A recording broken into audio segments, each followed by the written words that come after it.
Is this bottle washer that scrubs, sterilizes, and dries with no sink required really worth the noise and space? We're trying the Baby Brezza Bottle Washer Pro in case you aren't able to. Starting with what you'll love about it. So this bottle washer is all-in-one. It's gonna wash, it's gonna dry, sterilize. It cleans 99% of germs, which is amazing. This bottle washer is gonna have 20 high-pressure spray jets. I like that there's spray jets at the bottom, but then also you see this tube here, there's gonna be spray jets at the top. So like there's spray jets here, but then there's spray jets down here. So the pieces that you're putting up here, those are gonna get the same amount of water too. Wait, that's so unique. Yeah. I feel like I haven't seen anything that has a top rack sprayer. Yeah, you're probably concerned, like, is the water gonna actually get to these pieces that are on top? But it definitely is distributing it evenly. Yeah. Gets everything clean and tidy. Nice. It also has a HEPA filter for air drying, so it's gonna keep clean air in there while your bottles and pieces are drying. I feel like I kind of like this view that you'll be able to see them getting clean. See everything the little happening. satisfaction. What's great about this is it does have wheels on it. I know it looks a little bigger than some washers, but it does move around the counter really easily. It seems like a one-handed mom fix. Like, this is gonna be your fill tank, so you're gonna put your water up here. And then what's great about this is the dirty water filters into this tank down here. Everything is together. You don't need to drain it next to a sink. No.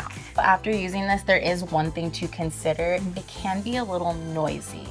So not sure if you want to run this while your little is taking a nap. That's a risk I'm not willing to take. No.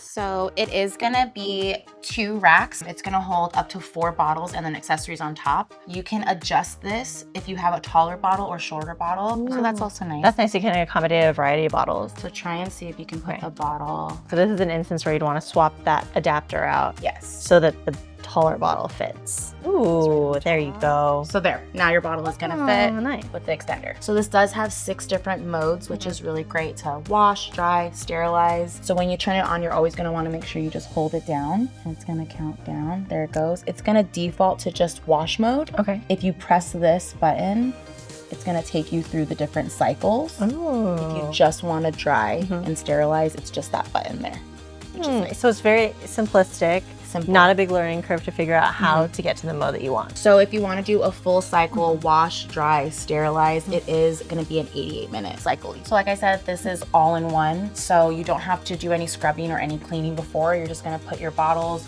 your pump pieces in, drop the detergent pot in, it's good to go. So fairly low maintenance, especially with busy parent schedules. Exactly. I will say something to consider, it only holds 4 bottles. So you might have to run a couple cycles if you have pump parts, different size bottles. It doesn't hold that much. And at 88 minutes a cycle, that could be a lengthy day. Yeah. This is what your setup is gonna look like. You're gonna plug it in, make sure you put the water in the fill tank, and you're good to go. So this gives a lot of flexibility of where you can put it in your kitchen. Yes. It doesn't need to be next to the sink. No, doesn't need to be drained or anything. Flexibility. If you have it near a sink, this top just opens up and you can pour your water right in. Or if you need to carry it to another part of the house, it has a little handle. Oh, and you just look lift at it like that. So it can go with you to the sink or anything else. So this washer only comes with a specific detergent for the Baby Brezza washer. It also has a pump rack, but you have to buy it separately. Okay. Like many bottle washers, they do recommend using distilled water just to keep the maintenance and keep it clean. Did you try it with both distilled and regular water? I did. Okay. I did notice some buildup. We do have hard water here, so I definitely would recommend using the distilled water. Something to consider because you would have to wash it and maintain it a little more, right? Exactly. Lastly, let's touch on value and affordability. This is a premium bottle washer. I would say with its functions and everything just being in one, I think it's great. Also, it has the wheels. You can move it around. It kind of fits anywhere in your kitchen as long as there's an outlet. Also, it looks very sleek. It keeps the water so you don't have to be next to the sink. So those are really good things to consider about this. Yeah. The noise, what did you think? The noise. It feels like a mini dishwasher. Yeah, it is kind of loud, but I feel like that's a trade-off for everything that it comes with. It works. Do you have more questions about the Baby Brezza Bottle Washer Pro? Or is there other baby gear you'd like to see us try? Let us know in the comments below. Thanks for watching Babylist Tries It, where we try baby gear in case you aren't able to.